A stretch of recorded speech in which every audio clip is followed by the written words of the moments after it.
Ya, assalamualaikum warahmatullahi wabarakatuh. Perkenalkan, nama saya Ratna Sari dengan NIM C1C1190009.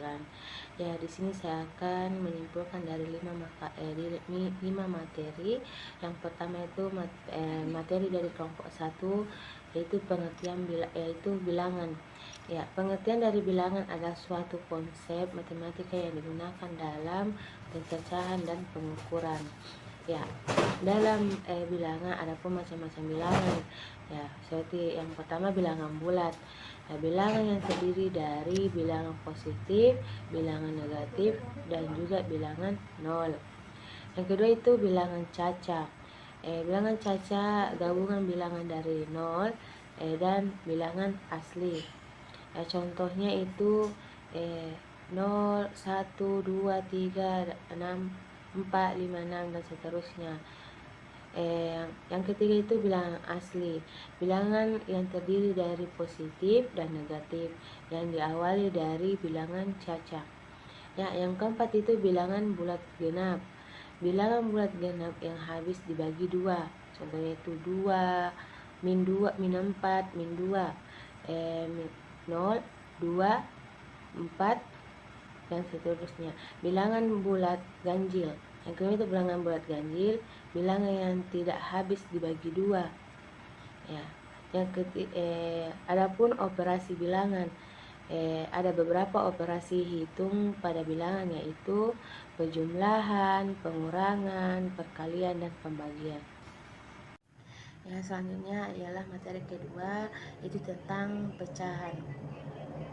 Ya, pecahan adalah bilangan yang terdiri dari pembilang dan penyebut yang menggambarkan bagian dari keseluruhan yang dilambangkan dengan A dibagi B. Dalam hal ini, A disebut pembilang dan B disebut dengan penyebut. Adapun jenis-jenis bilangan pecahan, yang pertama itu pecahan biasa.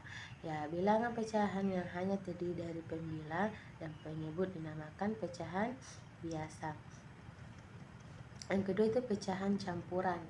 Ya, pecahan campuran adalah pecahan yang terdiri dari bilangan bulat dan bilangan pecahan. Ya, bilangan pecahan campuran adalah bilangan dalam bentuk A dibagi B, A per B dibagi C. Dalam hal ini A adalah bilangan bulat dan B dibagi C merupakan bilangan pecahan murni. Ya, yang ketiga itu pecahan desimal. Pecahan desimal adalah pecahan yang diperoleh dari pembagian suatu bilangan terdiri atas 2 angka atau lebih dan disertai tanda koma dengan bilangan pecahan per sepuluhan, per ratusan, per ribuan, dan 100 seterusnya. Ya, itu menyederhanakan pecahan. Menyederhanakan pecahan artinya mengubah pecahan tersebut menjadi pecahan senilai yang paling kecil. Caranya dengan membagi pembilang dan penyebutnya. Ya, terbagi bilangan yang sama, yaitu FPB dari pembilang dan penyebut. Ya, selanjutnya materi ketiga yaitu tentang desimal. Ya, desimal adalah bilangan yang memuat tanda koma. Ya, sebagai pemisah antara bilangan bulat dengan bilangan pecahan. Misalnya 0,3, 0,25, 4,75, 733, 34,47 dan sebagainya. Bilangan juga merupakan bilangan berbasis 10 atau dapat diartikan sebagai penyebut bilangan per 10, per 100, per 1000 dan seterusnya. Ya, bilangan desimal adalah bilangan yang terdiri dari bilangan bulat dan bilangan pecahan.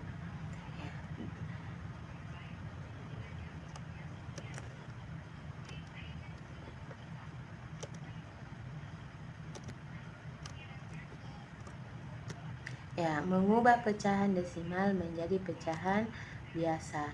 Untuk pecahan yang menyebut bukan bilangan 10 atau kelipatan 10, yang harus dilakukan terlebih dahulu adalah mengubah penyebut menjadi bilangan 10 atau kelipatannya.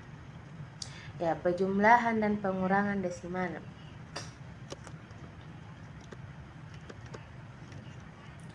Penjumlahan dan pengurangan desimal. Yang pertama itu penjumlahan dan pengurangan pecahan desimal. Dan dalam penjumlahan pecahan desimal dengan cara tersusun perlu diperhatikan bahwa tanda koma diletakkan sejajar. Ya, mengubah pecahan ke bentuk desimal dan sebaliknya. Yang pertama itu mengubah pecahan desimal pecahan ke bentuk desimal.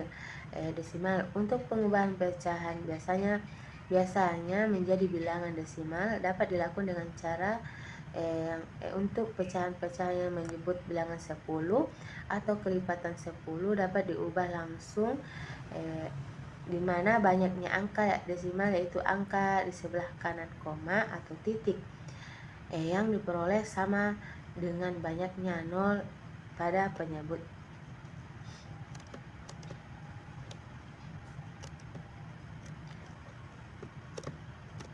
Ya, pembulatan desimal.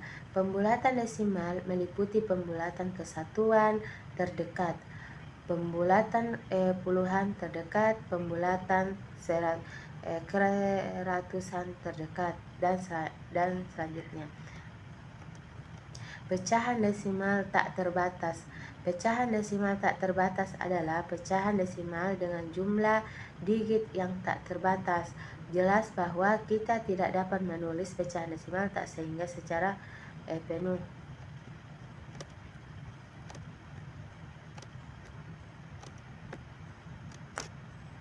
Ya, baiklah, di sini saya melanjutkan materi dari keempat, yaitu tentang perpangkatan.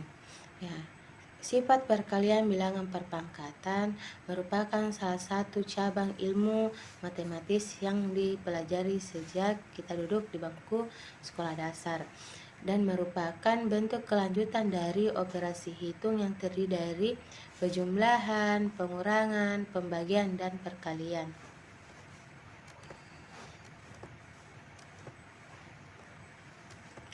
Sifat pembagian bilangan perpangkatan.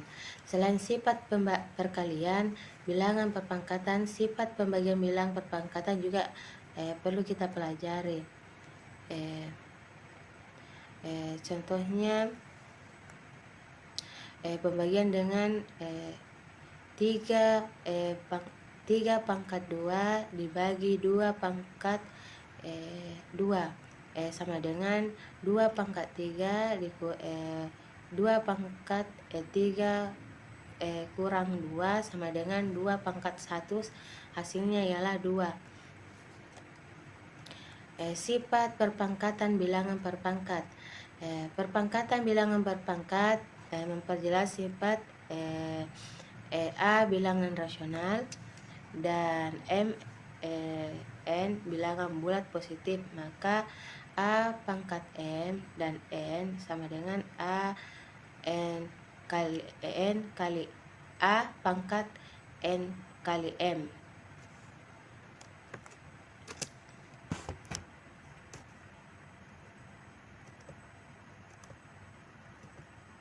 Sifat perpangkatan suatu perkalian dua bilangan. Dalam operasi hitung perpangkatan suatu perkalian dua bilangan berlaku sifat A kali B pangkat M sama dengan AM kali B pangkat M.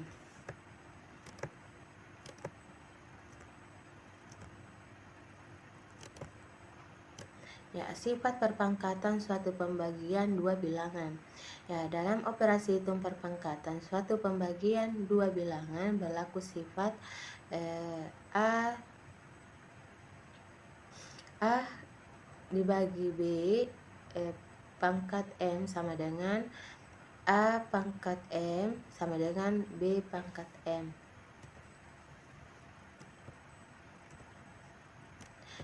Sifat perpangkatan bilangan 0. Jika A adalah bilangan real dan N adalah bilangan bulat positif, maka sifat-sifat perpangkatan bilangan ialah 0.